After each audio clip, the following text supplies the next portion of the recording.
All right, so we are on, what is it, lesson 4? Let's see, day 6, lesson 2. Day 6, lesson 2. And so we are working with the monthly payment formula. And I know we've done this a couple times, but I just wanted to reinforce what we're doing here with this monthly payment formula. All right, so just to remind you, here's how it goes.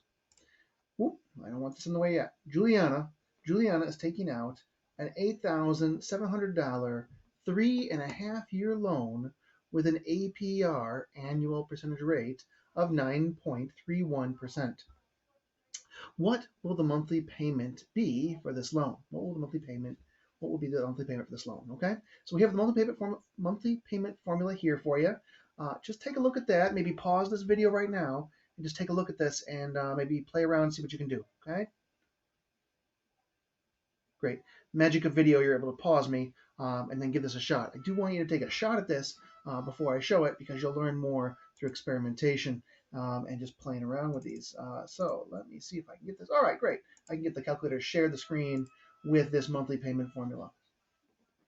All right, so I'm going to reproduce on my calculator this monthly payment formula. Remember, P is the principal, right? P shows up once. It's in the numerator. The numerator is everything in the top here.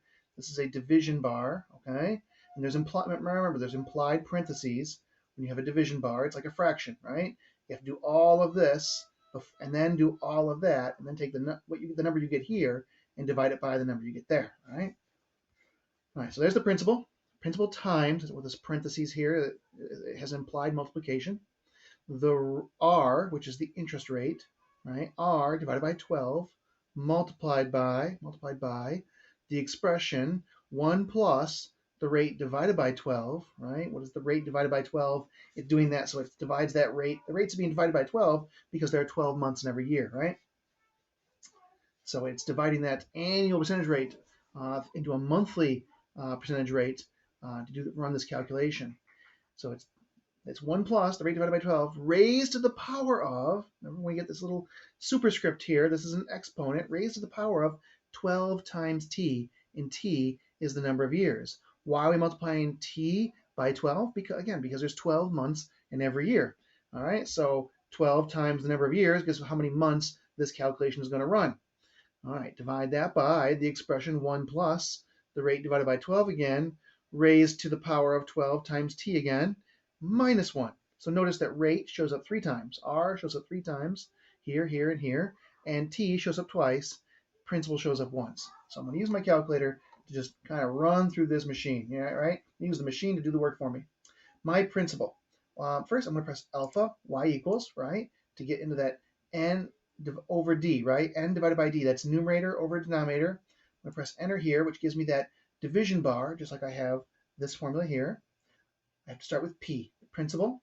That's the principal is how much is being borrowed, right? That's $8,700.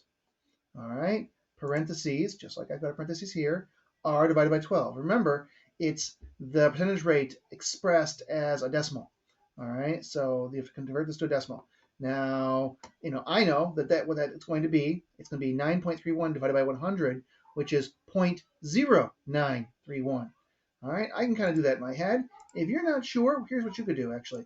You could just put the 9.31 and then divide that by 100, right? And then the calculator will handle that all together by itself. But I'm just going to do it. I'm going to put it in just as 0.0931 divided by 12. All right, just to kind of keep it like there. So I need to close my parentheses, opening up a new parentheses.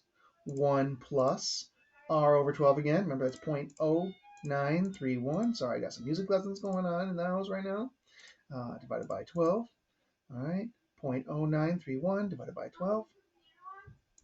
Closing that parentheses. Now I got to raise it to the power of 12 times t. I'm going to use this caret button to raise it up there, right? Getting into that exponent.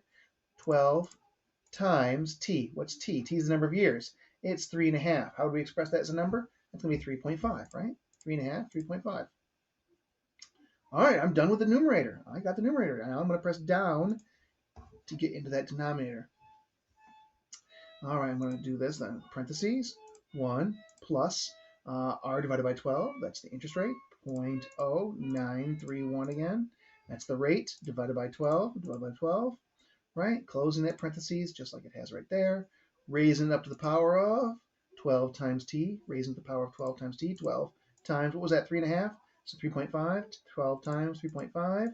And remember, now I'm still in the exponent. I'm still in the superscript here. I got to press this right button to bring this cursor back down, all right, down like that, okay? I don't want to be up here in that superscript. I want to be down here because it's minus 1.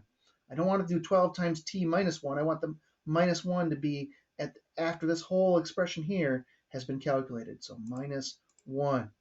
All right, this is where I cross my fingers and hope I did everything right. I'm going to press enter now and see what we get.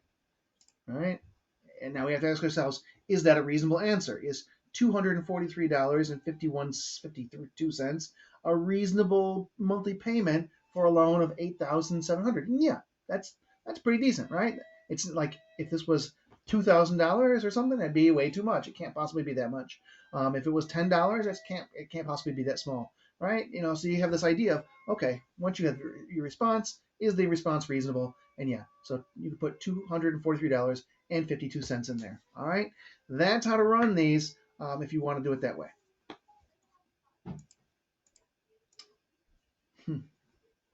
I gotta move my webcam down. This is Mr. Salt signing off. See you in class.